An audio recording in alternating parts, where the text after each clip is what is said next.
Pizza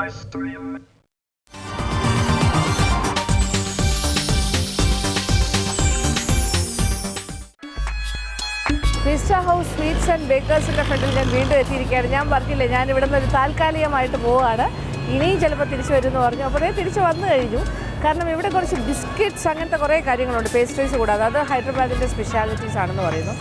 അപ്പോൾ അതിൻ്റെ മേക്കിങ്ങും കൂടെ ഒന്ന് കാണണം എന്നൊരാഗ്രഹം. അപ്പോൾ തീർച്ചയായിട്ടും ഇപ്പോൾ എന്തൊക്കെ ബിസ്ക്കറ്റ്സ്, ഇവിടുത്തെ ഒസ്മാനിയ ബിസ്ക്കറ്റ് എന്നൊക്കെ പറഞ്ഞിട്ട് കുറേ സ്പെഷ്യൽ ഐറ്റംസ് ഉണ്ട്. അതൊന്ന് നോക്കാം നമുക്ക്.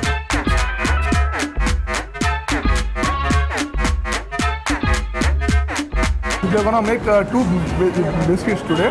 Kara biscuit എന്ന് പറഞ്ഞിട്ട് ഇവിടെ ഒരു സോൾട്ട് ബിസ്ക്കറ്റ് ഉണ്ട്, പിന്നെ ഒസ്മാനിയ ബിസ്ക്കറ്റ്. ഇത് രണ്ട് ഹൈദരാബാദ് സ്പെഷ്യൽ ആണെന്നാണ് പറയുന്നത്.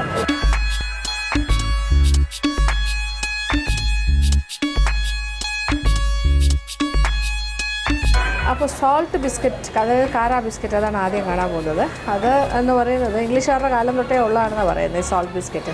അല്ലാതെ ഇപ്പോൾ പെട്ടെന്ന് വന്നതല്ല, അന്ന് തൊട്ടേ ഇപ്പോൾ നിസാംസും ഒക്കെ ഉപയോഗിച്ചുകൊണ്ടിരുന്നതാണ് സോൾട്ട് ബിസ്ക്കറ്റ്.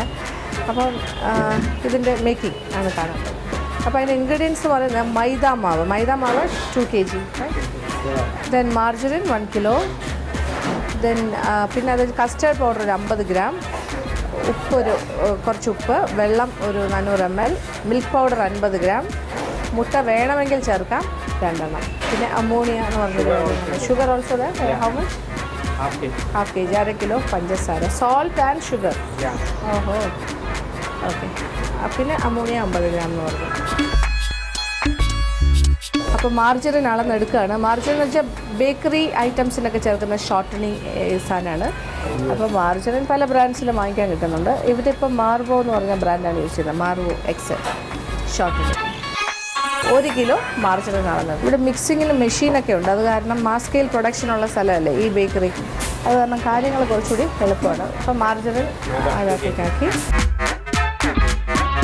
എല്ലാം വളരെ കറക്റ്റായിട്ടുള്ള മെഷർമെൻറ്റ്സാണ് വേണ്ടത്. അപ്പോൾ വെയിങ് മെഷീൻ വേണം, ഇതെല്ലാം വളരെ മസ്റ്റാണ്. അപ്പോൾ ഇതിൽ കറക്റ്റായിട്ട് എടുക്കുന്നത് 2 kilo, yes, 2 kilo maida.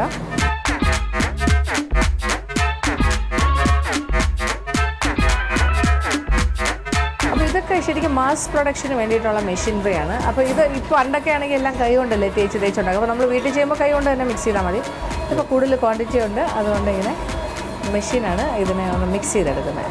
The ghee what we use inside the marrow has to be beaten very much in the mixie so that it will become light in texture and fluffy. So your biscuit will come out very nicely and you will really enjoy it. Okay. അപ്പോൾ നന്നായിട്ട് അരിച്ച് പതപ്പിക്കണം എന്നാണ് പറയുന്നത്. പിന്നെ മാർജറിനും മൈദയും കൂടി ചേർത്ത് അപ്പോൾ നല്ല ഫ്ലഫി ആകും. അതിൻ്റെ എയർ ബബിൾസ് എല്ലാം വന്നിട്ട് അപ്പോൾ അതാണ് ആ ടെക്സ്ചർ ഡിസൈഡ് ചെയ്യുന്നത്, ആ ബിസ്ക്കറ്റ് എത്രത്തോളം സോഫ്റ്റ് ആകുന്നു എന്നുള്ളത്. വളരെ ഇമ്പോർട്ടൻ്റ് ആണ് അതിങ്ങനെ നന്നായിട്ട് അടിച്ച് പതപ്പിക്കാറുള്ളത്. അപ്പോൾ മൈദ ആൻഡ് മാർജറിൻ മിക്സാണിത്. സോഫ്റ്റായിട്ട് അത് മിക്സായി വന്നിട്ടുണ്ട്. അപ്പോൾ നമ്മൾ ഇതിപ്പോൾ മെഷീൻ ആയതുകൊണ്ട് കുറച്ച് എളുപ്പത്തിന് തന്നെ സോഫ്റ്റ് ആക്കി എടുക്കും. അപ്പോൾ വീട്ടിൽ ചെയ്യുമ്പോൾ മാർജറിൻ നന്നായിട്ട് പതപ്പിക്കും.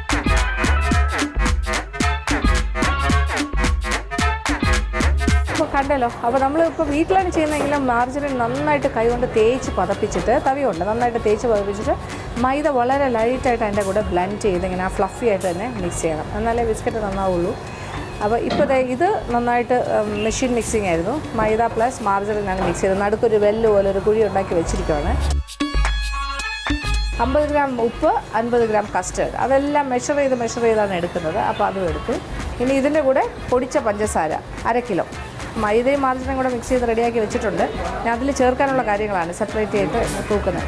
മിൽക്ക് പൗഡർ ഒരു 50 gram, അതും ഇതിൻ്റെ കൂടെ തന്നെ ചേർക്കും. അപ്പോൾ ഏകദേശം എല്ലാ കാര്യങ്ങളായി. പിന്നെ അമോണിയ എന്ന് പറഞ്ഞ കാര്യം വേണമെങ്കിൽ ചേർത്താൽ മതി. എന്ന് കമേഴ്ഷ്യലായിട്ട് ഉള്ളൊരു പ്രൊഡക്ഷൻ ആണെങ്കിൽ മാത്രമേ ആവശ്യമുള്ളൂ അമോണിയ സോഫ്റ്റ് ആകാൻ വേണ്ടി. ഇപ്പോൾ വീട്ടിലൊക്കെ ചെയ്യുമ്പോൾ അതിൻ്റെ ആവശ്യമില്ല. ഉണ്ടെങ്കിൽ 50 gram അമോണിയ.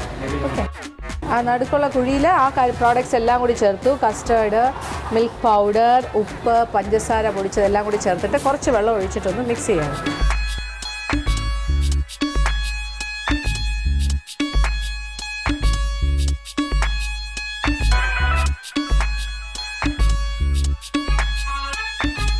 അപ്പോൾ മാവെല്ലാം കൂടി ചേർത്തിട്ട് നന്നായിട്ട് മിക്സ് ചെയ്ത് തുടങ്ങി. തേച്ച് മിക്സ് ചെയ്യാണ്, കണ്ടില്ലേ? അപ്പോൾ ശരിക്കും ഇങ്ങനൊരു പ്രതലം വേണം, നല്ലൊരു ടോപ്പ് ഇതിങ്ങനെ തേച്ച് പിടിപ്പിക്കാനായിട്ട്. അപ്പോൾ 400 ml വെള്ളം ചേർത്ത് കഴിഞ്ഞു. അത്രയും വെള്ളം നടുക്ക് ആ കുഴിക്കകത്ത് ഇട്ടിട്ട് ഇങ്ങനെ നന്നായിട്ട് മിക്സ് ചെയ്തിട്ട് സൈഡിൽ നിന്ന് മാർജറിൻ മൈദ മിക്സ് കുറേശ്ശെ ഇതിനകത്തേക്ക് ആക്കി പിന്നെ ഇങ്ങനെ നന്നായിട്ട് തേച്ച് അതേ കണ്ടത് അതിന് സ്മൂത്താക്കി എടുക്കും.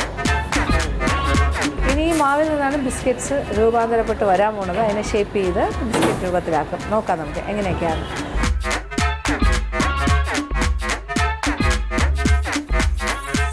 മാവ് നല്ല ഷേപ്പായിട്ട് റോൾ ചെയ്തെടുക്കുന്നു. ആദ്യം കുറച്ച് മൈദ ആ സർഫസിൽ ഇങ്ങനെ ആ പ്രതലത്തിലിട്ടിട്ട് അതിൻ്റെ മുകളിൽ ഈ കുഴച്ച് വെച്ച മാവ് എടുത്തിട്ട് ഒരു റോൾ പോലെ ഉരുട്ടിയെടുത്തു.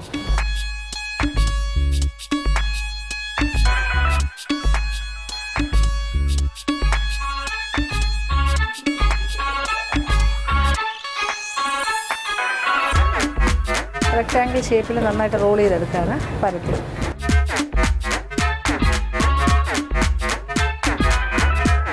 വളരെ സോഫ്റ്റ് ആയിട്ടുള്ള മാവാണ്, ഡോ ആണ്. അതുകൊണ്ട് വളരെ കെയർഫുള്ളായിട്ടാണ് അവർ റോൾ ചെയ്യുന്നത്. എന്നാലും അവർ ആ ഒരു എക്സ്പെർട്ടീസ് ഉള്ളതുകൊണ്ട് കുറച്ചുകൂടെ ഫാസ്റ്റായിട്ട് ചെയ്യുന്നുണ്ട്. ചെറിയ കുത്ത് ഡിസൈൻ ഇടുവാണ് ആദ്യം.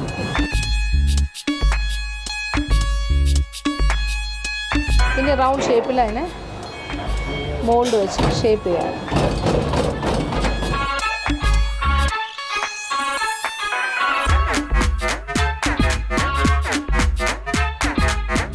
റൗണ്ട് ഷേപ്പായിട്ട് ഷേപ്പ് ചെയ്തു. ഇനി അതിനെല്ലാം ഇനി ട്രേയിലേക്ക് മാറ്റാൻ പോവാം.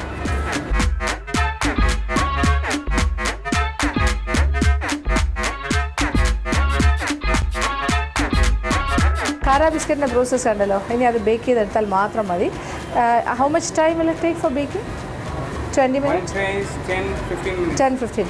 15 മിനിറ്റ് മതി ഒരു ട്രേ ബേക്കായി കിട്ടാൻ. നല്ല ചൂടായി കിടക്കുന്ന പിന്നെ ഓവനാണെങ്കിൽ അവൻ ഇലക്ട്രിക് അവൻ. ഇവിടെ ഭയങ്കര ഹോട്ടായിട്ടുള്ള ലേറ്റസ്റ്റ് ടെക്നോളജിയിൽ ഉണ്ടാക്കിയിരിക്കുന്ന ഓവൻസൊക്കെ ഉണ്ട്. നേരെ അങ്ങ് വയ്ക്കുന്നു 15 മിനിറ്റ്. അപ്പോൾ ഇത് തയ്യാറാവുന്ന സമയം കൊണ്ട് നമുക്ക് ഒസ്മാനിയ ബിസ്ക്കറ്റും കൂടി ഒന്ന് കാണാം.